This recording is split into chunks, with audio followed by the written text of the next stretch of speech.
Buone stelle da Radio.0, la miglior radio del Friuli Venezia Giulia.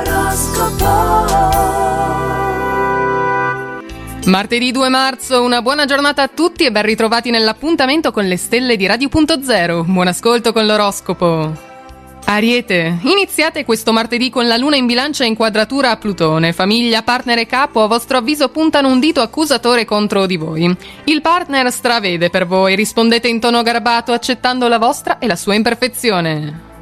Toro, con la disponibilità che il cielo mostra nei vostri riguardi, gli ostacoli che incontrerete sono del tutto superabili, a patto di saper mantenere la calma. La vostra resistenza ai cambiamenti vi rende timorosi verso le novità, ma ricordate che la vita è bella perché varia.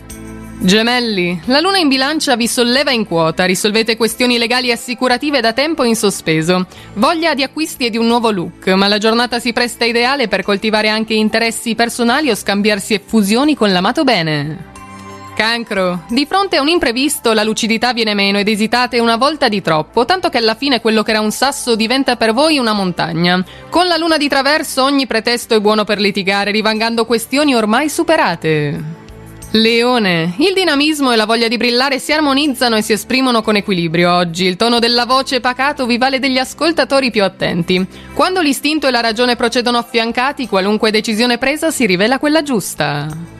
Vergine, siete poco soddisfatti, ma neanche voi in fondo sapete cosa state cercando. In cielo avete amicizie potenti, chiaritevi le idee, agite senza colpi di testa. Cautela nella gestione dei soldi, rimandate la voglia di togliervi alcuni capricci a momenti migliori. Bilancia, complice Plutone malvisto dalla Luna, in famiglia si creano frizioni e contrasti, messi in moto da dinamiche del passato date per risolte. Se avete la sensazione che nella coppia in questo periodo l'entusiasmo stia perdendo colpi, meglio aspettare prima di compiere scelte drastiche. Scorpione, nonostante razionalmente non ci siano motivi per essere diffidenti, l'istinto di procedere guardandovi le spalle è più forte di voi.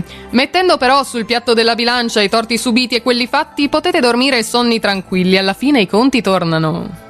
Sagittario, curate le relazioni pubbliche e tenetevi aggiornati sulle possibilità del mercato estero se volete ampliare il vostro raggio di azione. Vivacizzate la routine attingendo alla fantasia e aprendovi con il partner a interessi, progetti e nuove amicizie. Capricorno, il semaforo oggi è fermo sul rosso, l'accesso al fronte professionale e sentimentale è interdetto, meglio spingere a fondo sul pedale del freno. Approfittate della bella stagione per uscire all'aria aperta, il contatto con la natura è un ottimo scacciapensieri. Acquario, con il favore della luna al risveglio tutto fila liscio, gli altri vi sorridono e l'immagine appare convincente, dalla serata però umore in caduta. La vostra positività attira consensi, clima perfetto per partecipare a ricevimenti e incontri culturali anche a distanza. Pesci, i colpi di testa e le chimere sono mediati da amici disponibili. Dedicandovi all'interiorità potrete scoprire in voi risorse sconosciute. Molte cose stanno cambiando, è importante non agire d'impulso e avere una visione realistica della situazione. È tutto dalle stelle di Radio.0 per questo martedì, vi auguriamo una buona giornata e naturalmente buona fortuna! Radio.0, la miglior radio del Friuli Venezia Giulia. Radio.0